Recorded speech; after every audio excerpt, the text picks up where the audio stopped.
Hi students.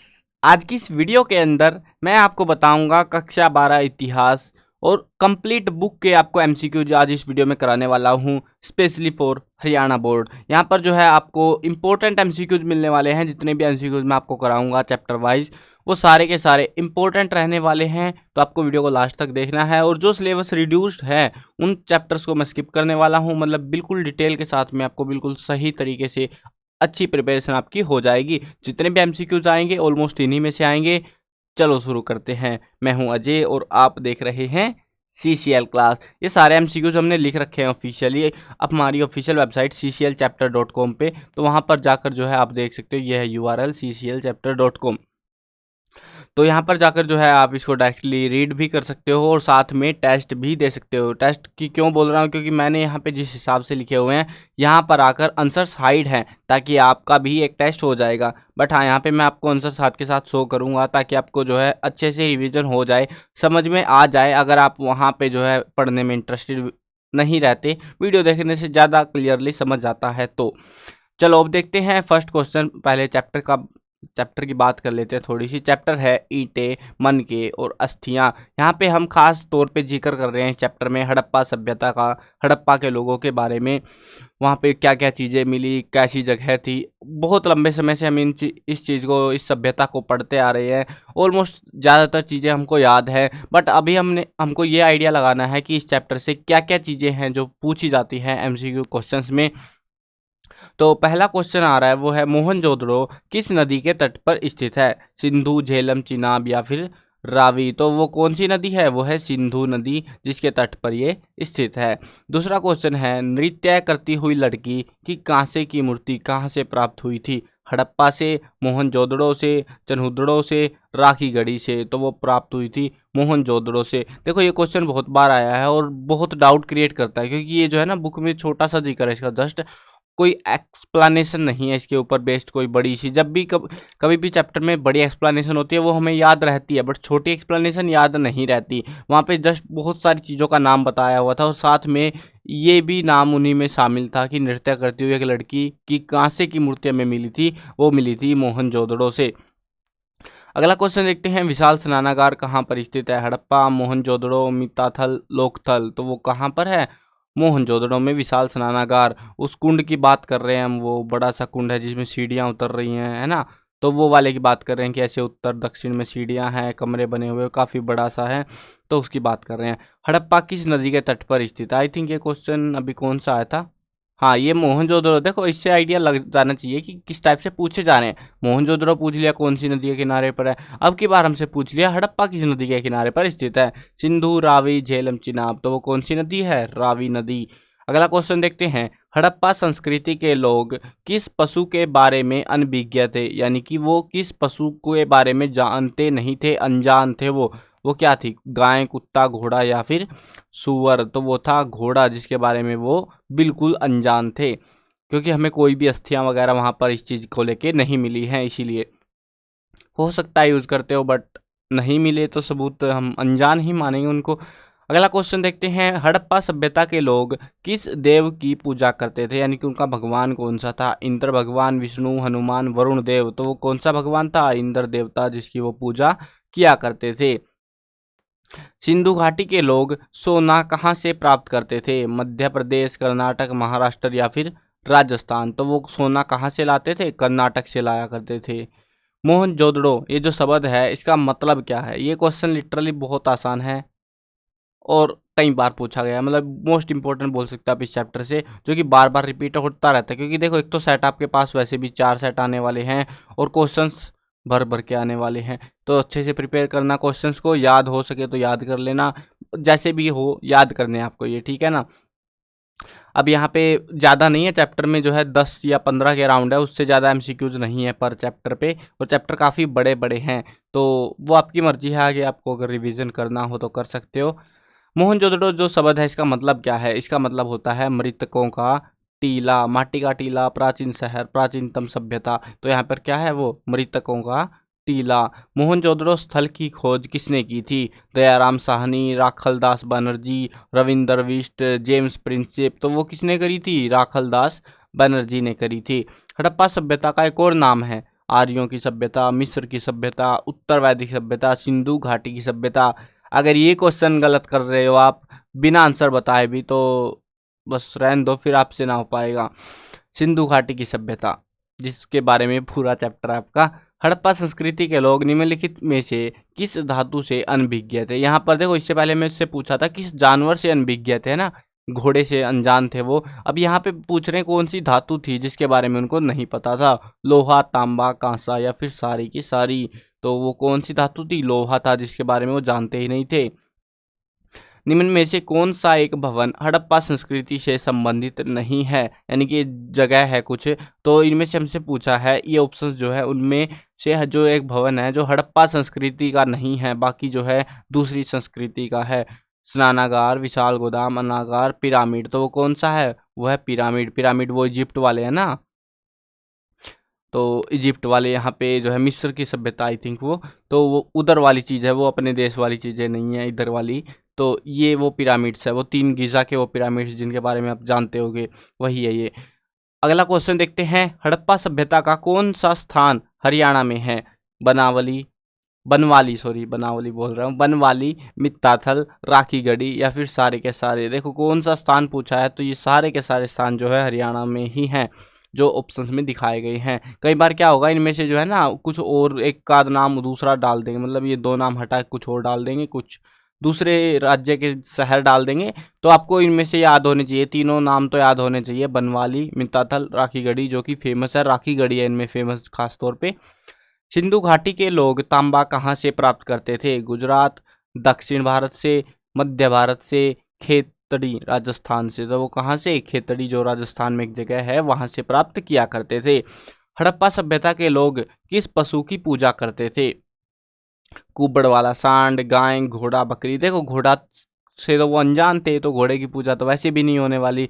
यहाँ पे था वो जो जानवर था, वो था कुबड़ वाला सांड, जिसकी वो पूजा किया करते थे। अब देखते हैं नेक्स्ट चैप्टर के। मैंने बोला था कि सभी चैप्टर्स के होंगे, वीडियो लंबी जाएगी भले ही जाए, बट यहाँ पे सारे चैप्टर्स हम कवर करने वाले हैं। और इसको क्या हो गया, ये नाराज क्यों हो गया भैया ये ऊपर जाने से? चलो जी, ऊपर सरकना शुरू हो चुका है। राजा, किसान और नगर, ये है हमारा चैप्टर नंबर 2। अब इस चैप्टर के अंदर से देखते हैं कैसे कैसे क्वेश्चंस आ रहे हैं। पहला क्वेश्चन है, मैगस्थनीज किस शासक के दरबार में मेहमान बनकर रहा? चंद्रगुप्त मौर्य, अशोक, अजातशत्रु, कनिष्क। तो वो कौन था? चंद्रगुप्त मौर्य। आर्यभट्ट पुस्तक जो है, ये लेखक इसके कौन है? सॉरी, आर्यभट्ट बोल रहा हूँ। अर्थशास्त्र जो पुस्तक है, इसके लेखक कौन है? बाणभट्ट, चाणक्य, मैगस्थनीज, चंद्रगुप्त मौर्य। तो इसके कौन है? चाणक्य, चाणक्य नीति, वही चाणक्य जिसने चंद्रगुप्त की बहुत मदद करी थी। ब्राह्मी लिपि का सबसे पहले किसने अध्ययन किया? जेम्स प्रिंसेप ने, अलेक्जेंडर कनिंघम ने, राखलदास बनर्जी। देखो ये हड़प्पा वाला बंदा आ गया इधर बेफालतू में, तो पहचान आनी चाहिए आपको, पहचानना कि वो कौन कहाँ से क्या है इनके बारे में। दयाराम साहनी, तो वो कौन है जिसने अध्ययन किया? वो थे जेम्स प्रिंसेप। मगध महाजनपद की राजधानी क्या थी? पाटलिपुत्र, मथुरा, विराटनगर, तक्षशिला। तो वो क्या थी? वो थी पाटलिपुत्र। अशोक ने किस युद्ध के बाद युद्ध लड़ने का निर्णय त्याग दिया? ये तो बहुत आसान सा है, कलिंग का युद्ध हुआ था उड़ीसा के अंदर, जिसके बाद से उसने शपथ ले ली कि आज के बाद मैं जिंदगी में कभी भी युद्ध नहीं लड़ूंगा। उसने जो है बौद्ध धर्म ग्रहण कर लिया और उसी का प्रचार करते रहे, धम्म जिसको नाम दिया गया था चैप्टर में।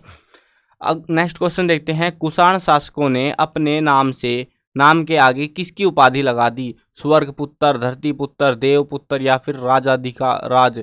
वो थे देव पुत्र। वो चाइनीज लोगों से ज़्यादा ही प्रभावित हो गए थे, कुछ चीनी लोगों से, तो उसके चक्कर में उन्होंने जो है आई थिंक वो स्वर्ग पुत्र लगा देते। तो ये बोले तुम स्वर्ग पुत्र हो, हम भी लगा देंगे, हम देव पुत्र हैं, बताओ अब क्या करोगे।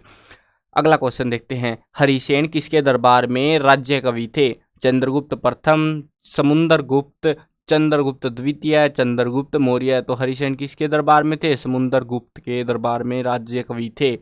कुषाण जनपद की राजधानी क्या थी? वैशाली, राजगृह, पाटलिपुत्र या फिर तक्षशिला। तो कुषाणों की राजधानी क्या थी? तक्षशिला। वही तक्षशिला जहाँ पे बहुत ही फेमस एक विश्वविद्यालय था। चंद्रगुप्त के बारे में आपने जब कहानी जानी होगी, तो चाणक्य उसको तक्षशिला लेके गया था। अगला क्वेश्चन देखते हैं, सॉरी अगला क्वेश्चन बोल रहा हूँ, अगला चैप्टर देखते हैं। चैप्टर का नाम है बंधुत्व, जाति तथा वर्ग। इसमें जो है पहला क्वेश्चन आ रहा है हमारे पास में, महाभारत का युद्ध किस स्थान पर हुआ था? इंद्रप्रस्थ, कुरुक्षेत्र, वानरप्रस्थ, मगध। ये इतना आसान सा क्वेश्चन नहीं याद तो भैया रहने दो, फिर तो कुरुक्षेत्र में हुआ था। भगवत गीता किस धार्मिक पुस्तक का अंग है? रामायण, महाभारत, ऋग्वेद, मनुस्मृति। तो भगवत गीता किस में है? महाभारत के अंदर देखने को मिलती है, मतलब उसी की कहानी है वो सारी। हस्तिनापुर गांव कहाँ स्थित है?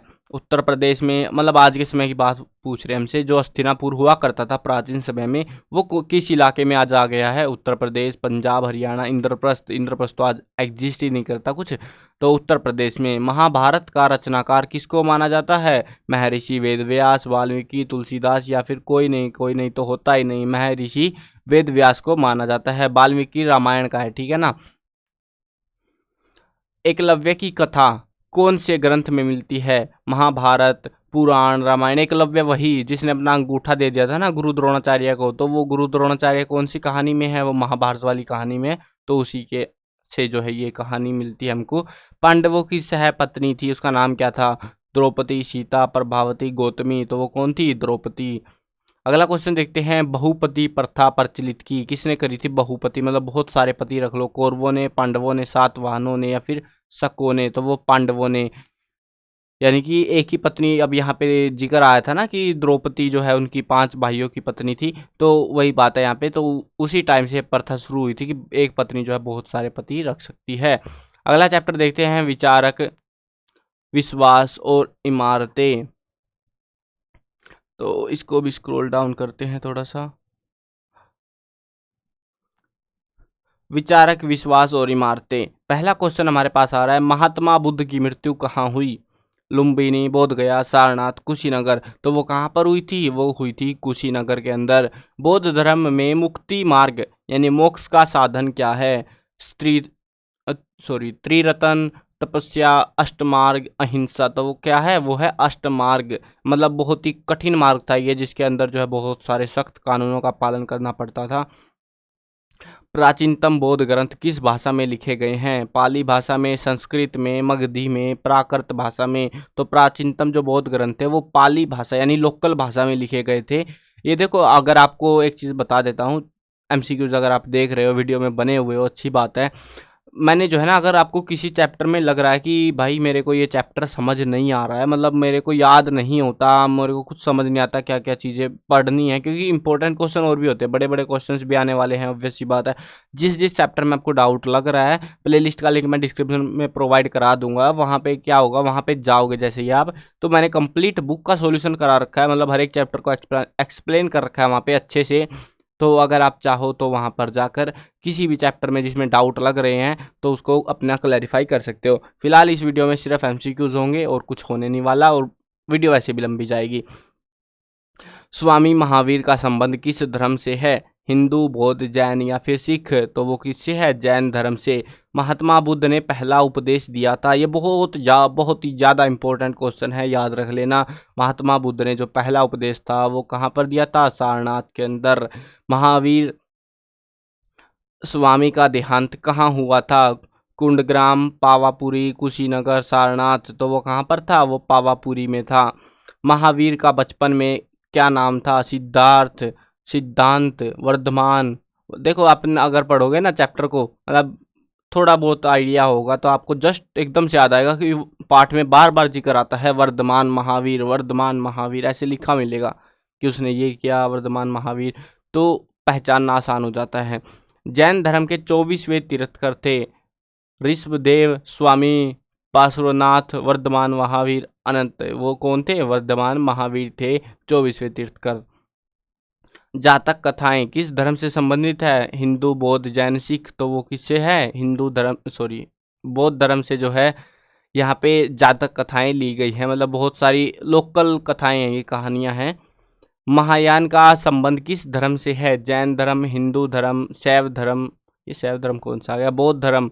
तो महायान का संबंध है बौद्ध धर्म से। वैसे देखो, धर्मों की अगर बात होगी, धर्म के ऊपर यही चैप्टर है और जिसमें खास तौर पे हमको जो है बौद्ध धर्म का जिक्र देखने को मिलता है, तो पहचानना थोड़ा सा आसान हो सकता है आपके लिए।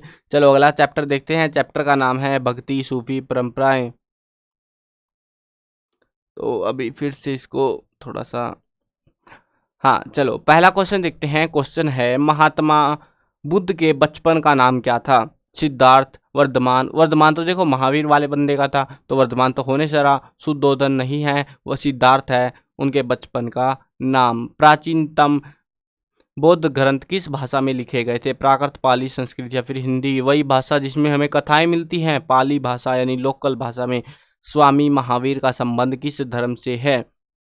बौद्ध, जैन, मुस्लिम या फिर सिख? तो वो जैन धर्म के आखिरी तीर्थकर थे, ये चीज याद रखना। 24वें तीर्थकर और या फिर आखिरी तीर्थकर थे वो क्या, वर्धमान महावीर। ठीक है।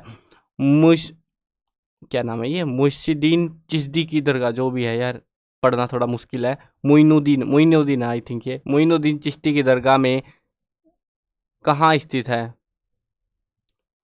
अच्छा ये पूछना चाह रहे हैं, मतलब क्वेश्चन में मिस टाइप हुआ है यहाँ पे थोड़ा बहुत। ये पूछ रहे हैं हमसे कि ये जो दरगाह है ये कहाँ पर है? लखनऊ, अजमेर, दिल्ली या फिर आगरा? तो वो है हमारी अजमेर के अंदर। खालसा पंथ के संस्थापक कौन थे? गुरु नानक देव, अर्जुन गोविंद सिंह, तेज बहादुर। गुरु गोविंद सिंह इनके जो है संस्थापक थे खालसा पंथ के। बीजक ये जो है ना एक किताब है, इसकी रचना किसने करी थी? कबीरदास, सूरदास, तुलसीदास या फिर मीराबाई? तो वो थे कबीरदास। तमिलनाडु में शिव भक्तों को क्या कहा जाता था? नयनार, जिम्मी, अलवार, वीर शैव? तो उनको कहा जाता था नयनार। इनमें से कौन सी मलिक मोहम्मद जायसी की रचना है? बीजक, पद्मावत, गुरु ग्रंथ साहिब, कुरान शरीफ? तो वो क्या है? पद्मावत। कुरान शरीफ किस धर्म से संबंधित है? हिंदू, जैन आना था, यहाँ पे मिस टाइप हुआ है लिखते टाइम, जैन आएगा, जान नहीं है ये। इस्लाम, बौद्ध। तो किस में है ये, किस धर्म से? कुरान इस्लाम धर्म से, इस्लामिक धर्म से। आदि ग्रंथ का संकलन किसने किया? गुरु नानक देव ने, अर्जुन देव, गोविंद सिंह, तेज बहादुर? तो वो थे अर्जुन देव। गुरु नानक देव जी ने अपने उपदेशों का प्रचार किस भाषा में किया था? हिंदी, उर्दू, पंजाबी, संस्कृत? देखो सीधी सी बात है, उनका धर्म था, वो जो भी प्रचार कर रहे थे वो पंजाब से थे, जो भी कुछ था सारा कुछ पंजाबी बोलते थे। तो प्रचार भी किस में करेंगे? अपनी आम भाषा में, जिसको हम पंजाबी बुलाते हैं। इस्लामिक कानून कहलाता है सरिया, सम, उलेमा, उपरोक्त सभी, उसको हम बोलते हैं सरिया। महायान का संबंध किस धर्म से है? जैन, हिंदू, शैव, बौद्ध धर्म? तो महायान किससे है? बौद्ध धर्म से। आई थिंक ये सेकंड टाइम आया क्वेश्चन, ये लास्ट चैप्टर में भी था शायद से, आई थिंक, या फिर इसी चैप्टर में रिपीट हो गया होगा। कबीरदास के गुरु कौन थे? सूरदास, रामानुज, रामानंद, शंकराचार्य? तो वो कौन थे? कबीर के गुरु का नाम क्या था?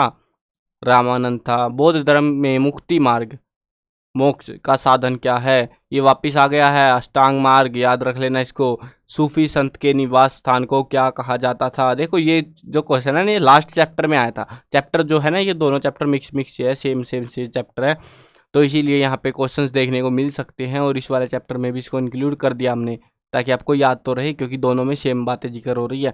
सूफी संत के निवास स्थान को क्या कहा जाता था? आश्रम, दरगाह, खानकाह, मस्जिद? तो उसको कहते थे खानकाह। खालसा पंथ की स्थापना कब की गई? समय पूछ लिया हमसे, तो समय है वो है 1699, एक साल पहले, 1700 से बस। जपजी साहिब की रचना किसने की? गुरु नानक देव, अंगद देव, अमरदास या फिर अर्जुन देव? तो वो थे गुरु नानक देव, जिन्होंने इसकी रचना करी थी। अब देखते हैं नेक्स्ट चैप्टर का नाम है हमारा, देखते हैं वो तो जाके ही पता लगेगा क्या नाम है चैप्टर का। एक साम्राज्य की राजधानी, विजयनगर। देखो जो भी चैप्टर बीच में छूट रहे हैं, आपको लगेगा कि बीच बीच में कोई चैप्टर स्किप है। देखो चैप्टर नंबर 5, चैप्टर नंबर 8, 12, 14, ठीक है। ये चैप्टर तो कम्प्लीटली आउट ऑफ सिलेबस है, सिलेबस में नहीं आ रहे हरियाणा बोर्ड के 2022 के सेशन के लिए।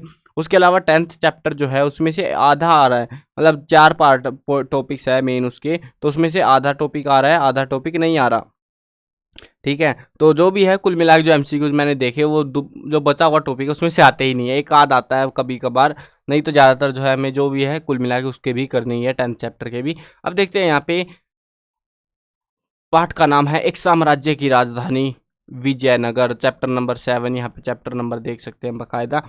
तालीकोटा का युद्ध कब हुआ था? तालीकोटा का युद्ध बता दो भैया, 1565 में हुआ था। विजयनगर साम्राज्य का पहला राजवंश कौन था? संगम वंश, सोलो, तालु, अराविंदु? तो वो थे संगम वंश।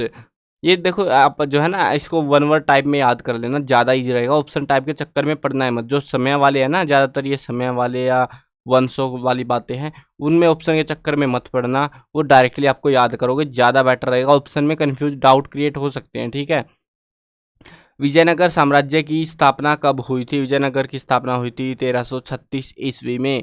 विजयनगर साम्राज्य के संस्थापक कौन थे? वो थे हमारे हरिहर और बुक्का। चैप्टर में नाम इसका जो है जिक्र आया था अच्छा खासा।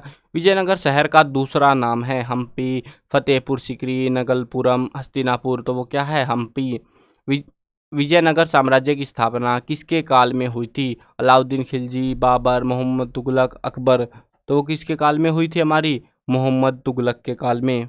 नेक्स्ट चैप्टर आ रहा है हमारे पास में। चैप्टर का नाम है शासक और इतिवृत्त, चैप्टर नंबर 9। पहला क्वेश्चन आ रहा है, मुगल वंश का संस्थापक किसे माना जाता है? बाबर, हुमायूं, अकबर, जहांगीर। तो कौन है? बाबर। प्राचीनतम जो अकबर मतलब जो मुगल शासन था वो शुरू हुआ था वहाँ पे से। बाबर ने भारत पर कब आक्रमण किया था? बहुत पहले 1526 ईस्वी में लग गया था वो करने। अकबर के काल में भू राजस्व व्यवस्था किसने नियंत्रित करी? बीरबल, राजा टोडरमल, तानसेन, सलीम। तो वो कौन थे? राजा टोडरमल थे। दीन इलाही जो है इसकी स्थापना कब की गई थी? 1582 के अंदर। देखो मैंने सीधा बता दिया, इसमें ऑप्शन बताने की ज़रूरत नहीं है क्योंकि ये याद नहीं रहेंगे, ऑब्वियस सी बात है।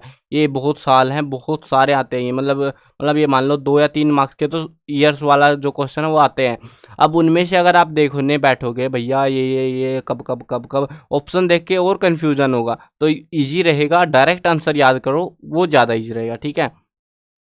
मुगल काल में दरबारी भाषा कौन सी थी? तुर्की, हिंदी, फारसी, अरबी। फारसी भाषा थी।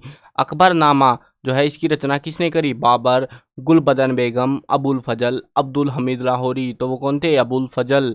हुमायूं नामा किसने लिखा? ये अच्छा ये अकबरनामा था, देखो ये अकबरनामा था, अबुल फजल ने लिखा। हुमायूं नामा अब किसने लिखा? हुमायूं नामा लिखा था गुलबदन बेगम ने।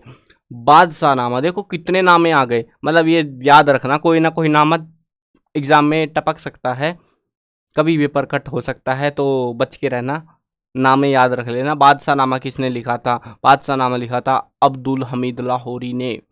हुमायूं की पत्नी कौन थी? महरू क्या ये निशा, अच्छा महरुनिशा।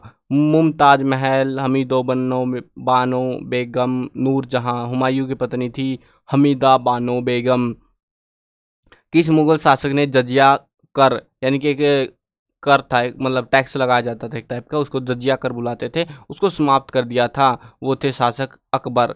किस मुगल शासक ने पुनः जजिया कर लागू कर दिया? वो तो चला गया बेचारा अकबर, तो हटा के उसको, लेकिन जब औरंगजेब आया वापिस लगा दिया कि जजिया कर तो चालू रखो। अंतिम मुगल शासक कौन सा था? वो हमसे पूछा जा रहा है, वो थे बहादुर शाह जफर। बहादुर शाह जफर की मृत्यु कहाँ हुई थी? रंगून जेल में, यर्दवदा दिल्ली में, ताकतवंश में। तो वो जेल में मौत हो गई थी उनकी, रंगून जेल में। अकबर की मृत्यु कब हुई थी? वो हुई थी हमारी 1605 के अंदर। ताजमहल का निर्माण किसने करवाया? कितना आसान सा क्वेश्चन है, इसमें तो गलती बिल्कुल नहीं करनी, शाहजहां ने करवाया था, ठीक है। अकबर मत चिपका देना कुछ, तो अकबर को ही ठोक देंगे यहाँ पे आते ही कि भैया अकबर ही है, जो कुछ करे थे उसने ही करे थे, ऐसा मत कर देना। चलो जी अगला कुछ चैप्टर देखते हैं, और ये वो चैप्टर है चैप्टर नंबर 10 जो एग्जाम में आधा आने वाला है। वो बता दूंगा मैं, एक आध क्वेश्चन है जिसको आप चाहो तो स्किप कर देना, बाकी के क्वेश्चंस करने हैं। चलो पहला क्वेश्चन देखते हैं। बंगाल का स्थायी बंदोबस्त यानी इस्तमरारी बंदोबस्त भी कहा जाता है, मैंने ब्रैकेट में इसीलिए डाला क्योंकि एक आध बार एग्जाम में पूछा गया है कि बंगाल का इस्तमरारी बंदोबस्त कब लागू किया गया। देखो डाउट क्रिएट करने के लिए वो कुछ भी देंगे, स्थायी बंदोबस्त लिख दे या इस्तमरारी लिख दे, फर्क नहीं पड़ता, आपको साल याद होना चाहिए। 1793 में बंगाल का स्थायी बंदोबस्त किन के साथ किया गया था? जमींदारों के साथ, किसानों के साथ, या फिर गांव के साथ? वो थे जमींदारों के साथ। East English east India company ने बंगाल के दीवानी अधिकार कब प्राप्त किए? वो किए थे 1765 में। मुंबई दक्कन में पहला राजस्व बंदोबस्त कब लागू किया गया? वो लागू हुआ था 1818 में। औपनिवेशिक शासन सर्वप्रथम कहाँ स्थापित किया गया था? वो किया गया था बंगाल में। रैयत किसे कहा जाता है? बहुत ही आसान क्वेश्चन है, अगर चैप्टर का शुरुआती पन्ना उठा लोगे तो आपको समझ आ जाएगा। किसानों को रैयत कहा जाता था उस टाइम में, मतलब नाम था उनका। जैसे आज के टाइम में हम किसान बोलते हैं, फार्मर बोलते हैं ना, वैसे उस टाइम में उनको रैयत कहा जाता था उनकी भाषा में। पहाड़िया लोग खेती के लिए कौन से उपकरण का प्रयोग करते थे? वो करते थे कुदाल का। संथालों ने अंग्रेजों के विरुद्ध विद्रोह कब किया था? वो किया था 1855 में। संथाल लोग, यहाँ पे देखो ये एक्चुअल में जो है ना, ये विद्रोह वाला, ये यहाँ से स्किप करने लग सकते हैं आप। यहाँ पे एक्चुअली में तो संथालों के बारे में जो आएगा ना खास तौर पे, तो जो विद्रोह वगैरह हुआ था वो बाद वाले पोर्शन में है। ऐसे मतलब 2-4 ही क्वेश्चन है, वैसे तो चाहो तो स्किप कर लेना, भरोसा कुछ होता नहीं है, क्या पता इन्हीं में से टपका दे और बेफालतू में नंबर कटवा लें। देखो फिर भी आसान है, कोई ज़्यादा मुश्किल है नहीं, 2-3 क्वेश्चन याद करना। खेती के लिए कौन सा उपकरण चलाते थे? वो चलाते थे हल। मुंबई दक्कन में लागू की गई राजस्व प्रणाली को क्या कहा गया है? रैयतवाड़ी। अमेरिका में गृह युद्ध कब शुरू हुआ? वो शुरू हुआ था 1861 में, जिससे वहाँ पे जो है कपास का कुछ गड़बड़ हो गई थी और भारत में जो है उसकी डिमांड बढ़ गई थी, बहुत ज़्यादा महंगा हो गया था, मतलब उसका रेट बहुत आसमान छू रहा था। दक्कन दंगा रिपोर्ट, ये जो दक्कन दंगा रिपोर्ट है ये स्किप कर सकते हो। ये मतलब राष्ट्रीय के क्वेश्चन जो है ना, ये यहाँ पे ये 12वां क्वेश्चन, 11वां क्वेश्चन, ये जो है 10वां क्वेश्चन, 9वां क्वेश्चन, 8वां क्वेश्चन, ये क्वेश्चन चाहो तो स्किप कर सकते हो। देखो मैं तो आपको रिकमेंड नहीं करूंगा कि स्किप करके बैठ जाओ इनको, क्योंकि भरोसा कुछ नहीं होता भैया। कहने को सिलेबस आउट ऑफ सिलेबस है, बट बोलेंगे फिर कि ये चैप्टर तो था, तुमने क्यों नहीं पूरा याद किया, है ना। ऐसा होता है, बहुत बार होता है, तो इस चीज़ का ध्यान रखना। 2-4 क्वेश्चन में कुछ नहीं बिगड़ने वाला, तो इनको भी एक बार पढ़ लेना, एटलीस्ट नहीं भी याद रहे एटलीस्ट पढ़ लेना, थोड़ा बहुत तुक्का मार जाए। अब देखते हैं दक्कन दंगा रिपोर्ट पार्लियामेंट में कब पेश की गई? 1878 में। दामिनी को, ये क्या थी? एक राजा, एक किसान, वह भूभाग जहाँ पर संथालों को बसाया गया। समुंदर, तो ये वो इलाका था जहाँ पर संथालों को बसाया गया था, उस इलाके का नाम रखा गया दामिनी को। इलाहाबाद की संधि कब हुई थी? वो हुई थी 1765 के अंदर। बंगाल में इस्तेमारी बंदोबस्त किस गवर्नर जनरल ने लागू किया? वो लागू किया था कॉर्नवालिस ने। अब देखते हैं नेक्स्ट चैप्टर है हमारे पास में, ये आ गया विद्रोही और राज, 11वां चैप्टर है। चैप्टर में देखते हैं कैसे कैसे एमसीक्यूज हमें देखने को मिलेंगे। तो पहला क्वेश्चन हमारे पास आ रहा है, क्वेश्चन है 10 मई 1857 में किस सैनिक छावनी में विद्रोह हुआ था? मेरठ, बैरकपुर, कानपुर, अंबाला। मेरठ वाली छावनी में विद्रोह शुरू हो गया था। 1857 की क्रांति के समय मुगल बादशाह कौन था? तो उस बादशाह का नाम था बहादुर शाह जफर। ठीक है। 1857 की क्रांति का तत्कालीन कारण क्या था? अवध का विलय, पंजाब का विलय, चर्बी वाले कारतूस, लेप्स का सिद्धांत। बहुत आसान क्वेश्चन है। ये पूरी क्रांति हुई थी कारतूसों को लेके कि भैया उस पर सुअर और पता नहीं किस किस का लेप चढ़ा हुआ था। आई थिंक गाय का था, गाय और सुअर की चर्बी का लेप था, तो इस वजह से उनको मुंह से छीलना पड़ता था और वो जो है उनका धर्म भ्रष्ट करवा रहे थे। उस चक्कर में ये पूरी क्रांति भड़क उठी थी। 1857 की क्रांति के समय अवध का शासक कौन था? अवध के अंदर कौन जो है राजा राज कर रहा था? तो वो मतलब देखो रानी लक्ष्मीबाई। अवध की बात हो रही है, झांसी की थी। देखो पहचानोगे ना आप आराम से, एक ऑप्शन कट गया, बचे 3 ऑप्शन, ऐसे ही पहचान लो अगर पहचान में आए तो, नहीं तो याद कर लो। वाजिद अली शाह। 1857 की क्रांति में रानी लक्ष्मीबाई ने कहाँ का नेतृत्व किया था? वो आपको पता है, झांसी की रानी थी, झांसी बाई नेतृत्व करेगी। 1857 में लखनऊ में विद्रोह का नेतृत्व किसने किया? लखनऊ से कौन आए थे सामने? लखनऊ से बेगम हजरत महल आई थी। राज्य हड़प नीति किस अंग्रेजी गवर्नर जनरल ने लागू की? बैटिक, डलहौजी, करजन, कार्नवालिस। तो वो थे डलहौजी, लॉर्ड डलहौजी। उसने तो बड़ा कल्याण किया था भारत वालों का, मतलब लूट डाला था। 1857 की क्रांति की शुरुआत सबसे पहले किसने करी थी? मंगल पांडे, लक्ष्मीबाई, तात्या टोपे, बेगम हजरत महल। तो वो थे मंगल पांडे, जिसने जो है यहाँ पे ये जो लड़ाई थी इसकी शुरुआत कर दी थी। अब देखते हैं हमारा चैप्टर नंबर 13, क्योंकि चैप्टर 12 तो आउट ऑफ सिलेबस है। अब पहला क्वेश्चन आ रहा है महात्मा गांधी और उसके आंदोलनों के बारे में, कंप्लीट चैप्टर ये। तो पहला क्वेश्चन है भारत सरकार अधिनियम कब पास हुआ था? वो हुआ था 1935 में। गांधी जी ने दांडी यात्रा कहाँ से शुरू करी? ये इसमें से कई सारे क्वेश्चन आते, कब कहाँ ख़त्म करी, कब शुरू करी, क्या तारीख थी, कैसे कुछ कुछ पूछते रहते हैं कभी भी। मतलब अलग अलग बोर्ड्स का अलग अलग हिसाब किताब रहता है, बट हमारे वाले में जो जो आए हैं पिछले सालों में हमने सिर्फ वही उठा उठा के रख दिए हैं। हमने कोई ज़्यादा ऐसा नहीं है कि भैया ऐड करते जाओ, भरने हैं तुमको, एक चैप्टर से 100 इकट्ठे करके देने हैं, ऐसा नहीं कर रखा है। सिर्फ वही क्वेश्चन है जो पिछले साल के पेपरों में आए हैं, बस उतना ही करा है हमने, उससे ज़्यादा हम मेहनती है नहीं।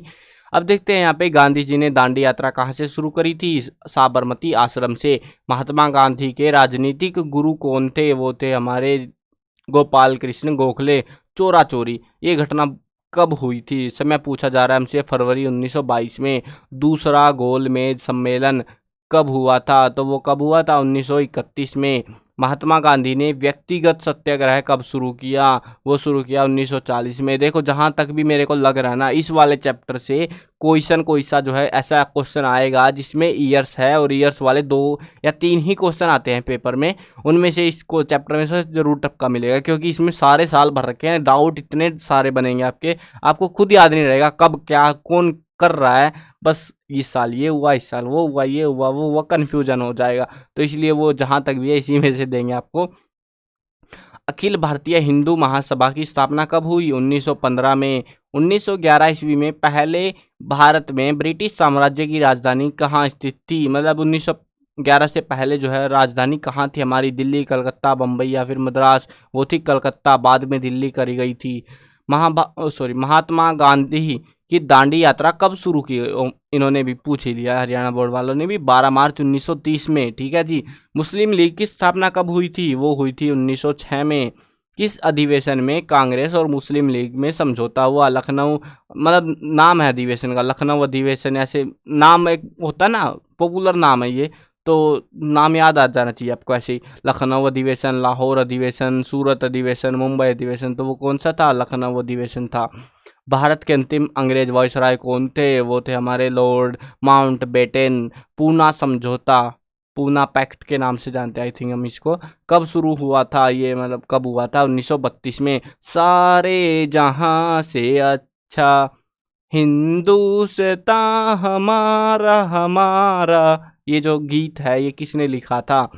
अबुल फजल ने, फिर दोषी ने, बनर बर्नी ने, मोहम्मद इकबाल ने। तो वो ये किसने लिखा था? मोहम्मद इकबाल ने इसको लिखा हुआ है। मुस्लिम लीग का संस्थापक किसको माना गया? मोहम्मद अली जिन्ना, मोहम्मद इकबाल, सर आगा खान, सर सैयद अहमद खां को माना गया। जलियांवाला बाग हत्याकांड कहाँ हुआ था? वो तो बहुत पॉपुलर है, बहुत बुरा कांड हो गया था पंजाब के अंदर, अमृतसर में। लॉर्ड मिंटो से मिलने वाल, देखो वैसे भी ये चीज़ याद रहेगी क्योंकि अपने पड़ोसी राज्य है ना, वहाँ पे ही हुआ था। दूर होता है तो शहरों का पता ना कुछ पता अपने को। लॉर्ड मिंटो से पहले से मिलने वाले मुस्लिम शिष्टमंडल का अध्यक्ष कौन था? ये नाम है सर अहमद मौलवी, सर आगा खां, सैयद अहमद खां, मोहम्मद इकबाल। तो वो कौन थे? सर आगा खां। 3 जून 1947 को निम्नलिखित में से किस योजना की घोषणा की गई थी? वेवल योजना, कैबिनेट मिशन योजना, क्रिप्स योजना, माउंटबेटन योजना। तो वो थी माउंटबेटन योजना। महात्मा गांधी का जन्म कब हुआ था? 2 अक्टूबर को हुआ था। आपको याद आ जाएगा क्योंकि गांधी जयंती होती है। पकड़ लिया आपको यहीं पे बोर्ड वालों ने कि भैया 2 अक्टूबर है। अब आ जाओ लाइन पे तुम। 1879, 69, 89 कब हुआ था? तो वो हुआ था 1869 में। मुस्लिम लीग ने पाकिस्तान की मांग कब करी थी? वो करी थी 1940 में, मार्च के महीने में। बोले भैया अब तो नया साल शुरू हो गया, नया सेशन शुरू हो रहा है, तो हमें भी हमारा नया देश दे दो प्लीज़ भैया, बड़ी मेहरबानी होगी आपकी। चलो अगला चैप्टर देखते हैं, और ये लास्ट चैप्टर है संविधान का निर्माण। 14th chapter out of syllabus है। भारत की राष्ट्रीय भाषा क्या है? बहुत ही आसान क्वेश्चन है, इसको मत भूल जाना, बताने की भी जरूरत नहीं है। हिंदी भाषा यार। संविधान सभा की प्रारूप समिति के अध्यक्ष कौन थे? महात्मा गांधी, जवाहरलाल नेहरू, राजेंद्र प्रसाद, डॉक्टर भीमराव अंबेडकर। तो वो थे डॉक्टर भीमराव अंबेडकर, बहुत ही महान बंदा था ये। भारतीय संविधान कब पारित हुआ था? वो हुआ था 26 नवंबर 1949 को। देखो ये पारित हुआ था, लागू बाद में हुआ था, जनवरी के महीने में हुआ था। संविधान सभा का प्रथम अधिवेशन किसकी अध्यक्षता में हुआ? सच्चिदानंद सिन्हा, सरदार पटेल, B.R. अम्बेडकर, महात्मा गांधी। वो कौन थे? सच्चिदानंद सिन्हा। भारतीय संविधान सभा के स्थायी अध्यक्ष कौन थे? S.N. Mukherjee, doctor Rajendra Prasad, doctor Bhimrao Ambedkar, Sardar Patel. तो वो थे डॉक्टर राजेंद्र प्रसाद। भारतीय संविधान सभा का निर्माण किस योजना के अंतर्गत किया गया? क्रिप्स योजना, शिमला योजना, कैबिनेट मिशन योजना, गांधी योजना। तो वो थी कैबिनेट मिशन योजना। संविधान सभा में निर्धारित कुल संख्या है कितनी है, यहाँ पे बता रखी है, तो वो है 389। धर्मनिरपेक्ष राज्य का क्या मतलब होता है? एक धर्म पर आधारित राज्य है, सभी धर्मों का आदर करने वाला राज्य है, हिंदू धर्म के पक्ष में, इस्लाम के पक्ष में। देखो, धर्मनिरपेक्ष मतलब सभी धर्मों का बराबर से आदर करने वाले राज्य को धर्मनिरपेक्ष राज्य कहा जाता है। संविधान सभा की कुल कितनी दिनों की बैठकें हुई थी? वो हुई थी हमारी 165 दिनों की बैठकें। मुस्लिम लीग का संविधान कहाँ तैयार किया गया? वो किया गया था ढाका के अंदर। ये ढाका कहाँ? बांग्लादेश में, ये ढाका है ना, बांग्लादेश की राजधानी है ढाका शायद से, तो वहाँ पे हुआ था। भारतीय संविधान कब लागू हुआ? वो हुआ था 26 जनवरी 1950 को। देखो, ये तो बेसिक क्वेश्चन है, सबको पता होगा, है ना। संविधान सभा के संवैधानिक सलाहकार कौन थे? वो थे हमारे श्री BN राव। संविधान सभा की पहली बैठक कहाँ हुई थी? पहली बैठक हमारी हुई थी, वो थी दिल्ली के अंदर, राजधानी के अंदर। आज़ाद भारत के पहले राष्ट्रपति कौन थे? देखो, आज़ाद भारत में कई सारी चीज़ें हुई थी, राष्ट्रपति अहम होता है, तो राष्ट्रपति कौन थे? वो थे डॉक्टर राजेंद्र प्रसाद। कभी कभी प्रधानमंत्री भी पूछ लेंगे, पहले प्रधानमंत्री कौन थे आज़ाद भारत के? वो थे पंडित जवाहरलाल नेहरू। संविधान सभा का गठन कब हुआ था? वो हुआ था हमारा 1946 में। कैबिनेट मिशन ने अपनी संवैधानिक योजना की घोषणा कब की थी? 16 मई ये सारी की सारी। चलो देखते हैं कैबिनेट मिशन ने कब घोषणा करी थी। 1946 में। महात्मा गांधी किस भाषा को राष्ट्रीय भाषा बनाने के पक्ष में थे? हिंदी, उर्दू, हिंदुस्तानी, संस्कृत। तो वो कौन सी थी? लोगों के दिलों की भाषा, हिंदुस्तानी भाषा, यानी लोकल भाषा। संविधान सभा में कितनी धाराएं हैं? 395 धाराएं हैं भैया। तो ये थे आपके टोटल MCQs जो इस कंप्लीट इतिहास के अंदर से आपके पेपरों में आए हुए हैं। इम्पोर्टेंट है स्पेशली फॉर हरियाणा बोर्ड। और हाँ, इनको अच्छे से प्रिपेयर कर लेना। आउट ऑफ सिलेबस जो जो चैप्टर थे उनको मैंने ऑलरेडी हटा दिया है। वीडियो कंप्लीट देखना, समझ में आए या पॉज कर करके याद कर लो, ऐसे भी करो, याद करने हैं आपको, ठीक है। पेपर में आपको बहुत सारे MCQ जिनमें से मिलने वाले हैं। चलो वीडियो करते हैं ख़त्म। मैं कवर करने वाला हूँ क्लास 6 से लेकर 12 तक की सभी सब्जेक्ट की videos, Hindi medium, English medium. लेकिन यार, आपका तो पेपर आ गया, आप तो 12 छोड़ के जा रहे हो, कोई ना किसी और को रिकमेंड कर देना भैया ये चैनल की, हाँ ऐसा ऐसा भी चैनल था, बढ़िया चैनल था। और हाँ, एक काम ज़रूर से करना, अगर आप पेपर भेज पाओ तो पेपर आप हमको भेज सकते हो टेलीग्राम के अंदर। टेलीग्राम का ग्रुप का जो लिंक है वो कम्युनिटी में मिल जाएगा, कम्युनिटी टैब में हमारे चैनल के। तो वहाँ पे से ज्वाइन करना और आराम से फ़ोटो खींच के भेज देना। उससे होगा क्या, अभी तो देखो ये पेपर्स में आए हुए हैं, ठीक है। अभी का पेपर जो है ना, 12th का पेपर बहुत दिनों के बाद आता है, तो हम जो है उसको एडवांसली प्रिपेयर कर पाएंगे उस हिसाब से, तो पता तो लग पाए कि क्या क्या चीज़ें एग्ज़ाम में आई थी। और हाँ, अगर पेपर के बाद टाइम लगे आपको तो ये बता देना कि सर ये पेपर में आए थे, आपका जो MCQ थे इनमें से आए भी या नहीं आए। मतलब वैसे तो बहुत ज़्यादा हाई प्रोबेबिलिटी, क्योंकि मैंने हिंदी के करे थे, इंग्लिश के करे थे, ज़्यादातर जो है आए हुए हैं, ठीक है। तो हिंदी में तो भैया भर भर के ऑलमोस्ट सारा ही पेपर उधर से आ गया था। अब यहाँ पे जो है डिपेंड करता है आपके पेपर के ऊपर, तो आप किस तरीके से इनको याद करते हो। और पेपर का हो सके तो फोटो भेज देना। चलो मिलते हैं, नहीं तो एक जीमेल है cclchapter@gmail.com, तो वहाँ पर भी आप भेज सकते हो अगर आपका मन करे तो, अगर कोई कॉन्टैक्ट का कुछ नहीं मिले तो जुगाड़। चलो बाय बाय, मिलते हैं नई वीडियो में। पेपर ख़त्म करने के बाद में बताना ज़रूर से आके कि पेपर में MCQ आए ये वाले या नहीं आए, ठीक है। Bye bye.